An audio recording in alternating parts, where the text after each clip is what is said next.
today we have a special treat. In honor of St. David's Day being the other day, on March 1st, we are going to try Welsh cookies. We got these from the infamous Welsh Cookie Company. They do a bunch of festivals around the U.S. They're friends of ours. We like eating their cookies on occasion, so we told them, send us your two popular flavors and one traditional. So we're going to give a little bit of feedback about that. All right, so with that being said, we need to have some milk, and there's nothing better to drink your milk out of than our highly coveted, highly sought after Glencairn glasses. Glencairn milk glasses, just like Mom used to use. Exactly. Well, Mommy, can I... No, the other milk. Okay. Yeah, when you don't have a lot of glass options in the shop. All right, do not pour that on your kilt. All right. It'd be good content, but it'd be bad for the kilt. All right. Tasty. There you go. Now, interestingly enough, though, if you look into the lore, as it were, of Welsh cookies, which I did briefly, they aren't necessarily served with any kind of accompaniment. Okay. You would think that maybe there's a thing you'd have as part of a meal, but that you just eat them anytime. Yeah. There's no traditional with scones Tea you have with cookies, tea or anything like that. So the milk is probably a good idea, but not necessary. Yeah. So. One of them, I asked the gent from infamous Welsh Cookie Company, what do you pair with these? Should be milk, water, scotch, whatever. And he gave me a list of, with this one you would drink milk, with this one you could drink coffee or tea, this one drink scotch, like preferred pairings. But yeah, I just got milk. That's fine. Figure milky cookies. I think, like I said, I think it's a nicety, but not necessary. Yeah. You just as easily just grab them on your way out the door, to work in the morning as any other time that you'd eat them. So yes, they tend to be a little bit drier than normal cookies, more sponge-like. So I'd still like, when I eat them, I would still want to eat it with something. Perhaps I'm tipping our hand too much. That's good. Oh, go ahead. And I do have some. I have some notes because I did look it up, and it's interesting you mentioned that they're a little dry because they are kind of. They originally started off as a basic flatbread, kind of like an unleavened bread, and then towards the end of the 19th century, with the advent of things like baking soda, they started making the recipes more complicated. So sugar was easily available, of course, by then. So they started making them more cookie-like than biscuit-like or pancake-like, which is what they had been. But they're sometimes referred to as griddle cakes or even occasionally as griddle scones, although they're not really too much like a scone. But they're basically, it's the flour, some lard or butter, and sugar, and then whatever flavoring you're going to put in them if you want extra flavoring. Spices might be like cinnamon or nutmeg, are very traditional. And then currants or saltines, not saltines. These are very dry. Those fancy raisins. What is it? I had it down here. Saltines. Saltinas, that's it. Saltinas. Are raisins or currants, let's say that, is the most traditional flavoring. But it's come a long way since then.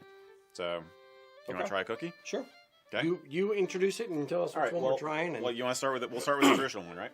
Okay. So, have a traditional cookie. Thank you. And again, this is just the flour, sugar, black currants, lard, eggs, milk, and baking powder, and nutmeg, and salt. Okay. Nutmeg's very common. Cracking it in half. It cracks reasonably easily. It doesn't make a snapping noise, but it cracks reasonably easily. You're so patient. I already bit into mine.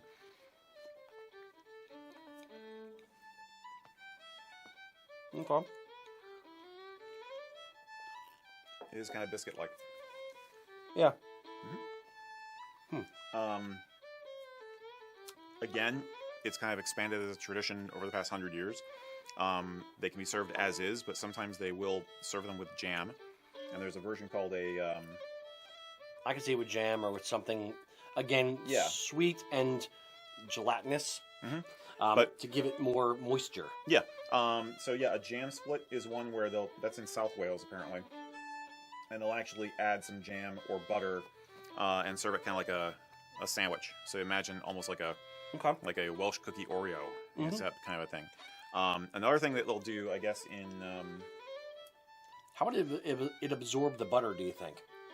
I don't know. I could see it. I think if it's really good, rich butter, I'm imagining something like Kerrygold. Yeah, I wouldn't care. Yeah. I wouldn't care butter. if it absorbs or not. Yeah. It would just be, like just nice. Yeah, but would you heat it up and then would the butter melt? And if it melted, would it just squirt out, or because of how hard it is, would it absorb? I would assume you'd have to keep it pretty cool if you're going to do that. Yeah, because otherwise it's just going to become buttery.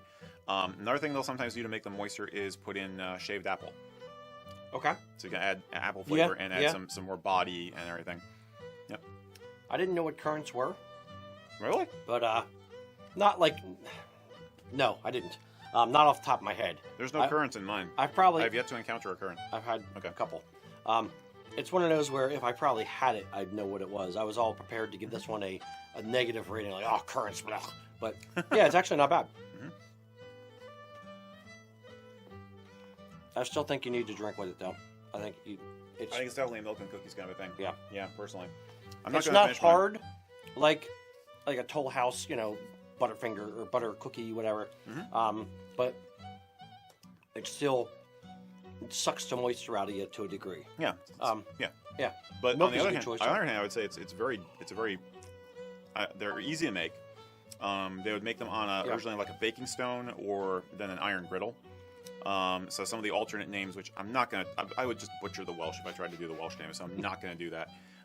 But sometimes, again, they're referred to as griddle cakes or slabs or slab cakes because of how they were made.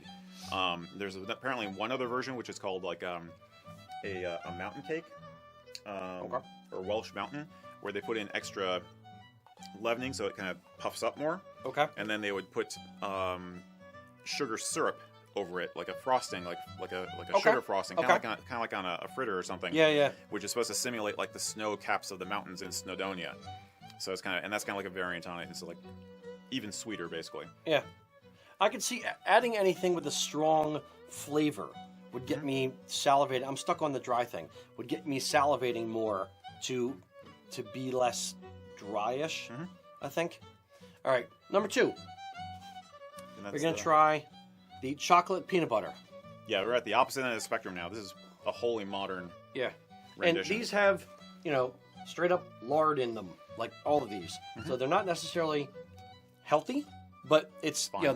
They add that for binding and for the taste. Lard gets a bad rap. Yeah, similar like lard haggis. There's a lot of lard in there for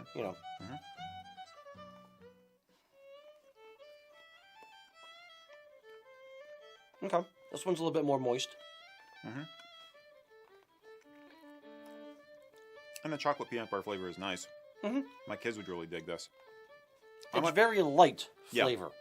It's not. Yeah, it's very delicate. Yeah, it's not like eating a Reese's Pieces. Yeah. It's not. Or something that's like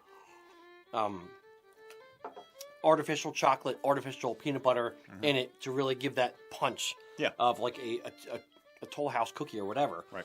It's like a note. Yeah. It's like a nice chocolate peanut butter note. Yeah. To it, but it's very, very delicate, very light. Again, I mean, I guess you didn't necessarily consider these as a tea cake, but it feels like something you'd have for afternoon tea. It really does to me. I could totally see having these with some Earl Grey or something.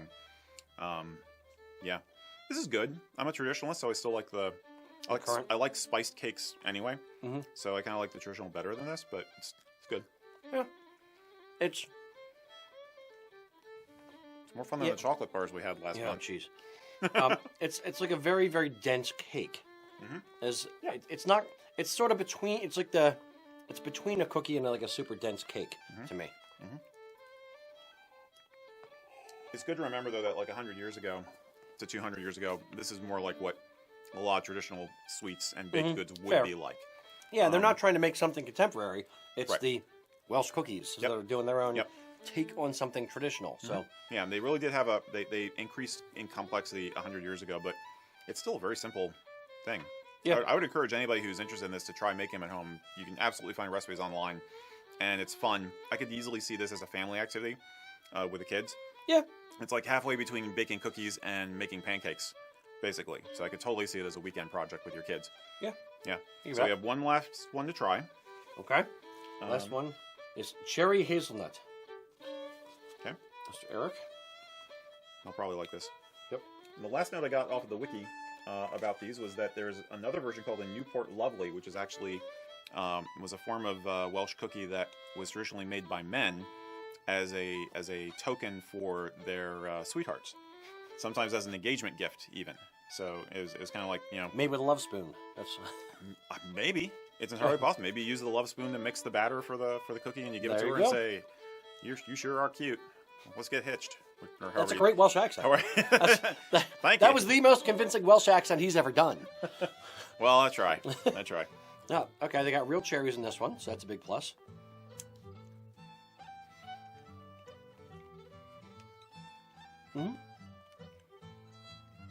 Hazelnut's good. Again, I like spices. I like hazelnut. Yeah. It's almost like I have European ancestry. I like all this bland European food.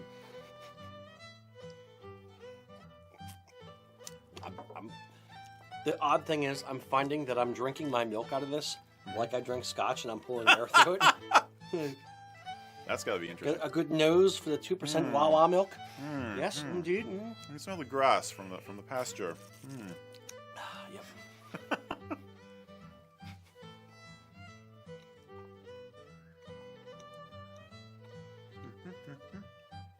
Yeah, wedding gift or engagement gift. Yeah. That's neat. For those in the audience, we were debating on pairing these with the different things that they said you should pair them with.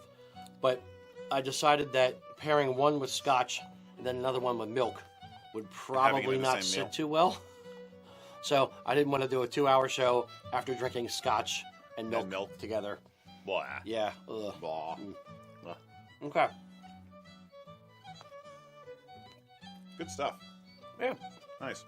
Okay, all in all. Belated Happy St. David's Day to everybody. Yes. So what is your favorite out of these?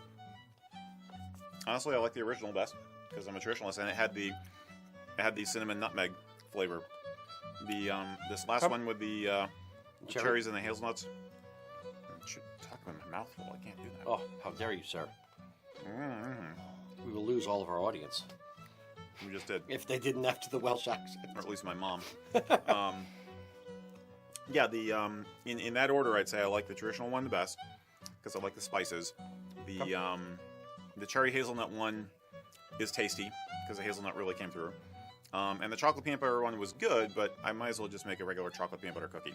Yeah. You know what I mean? It's,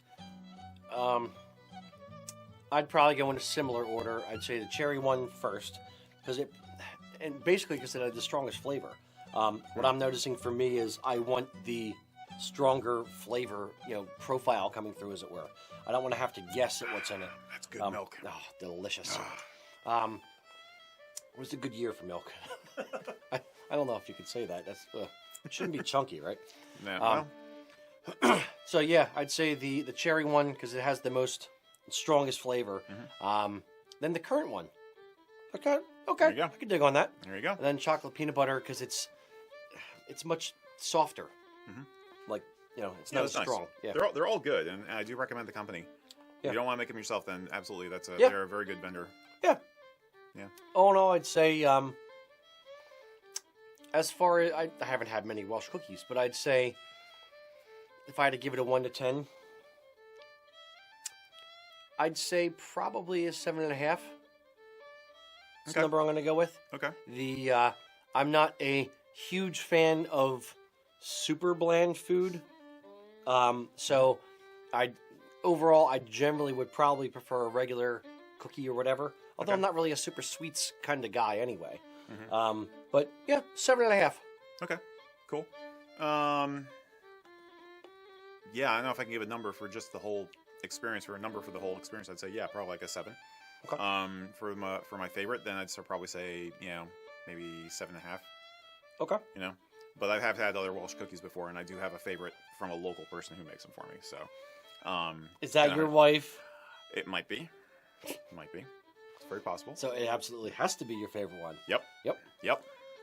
Hi.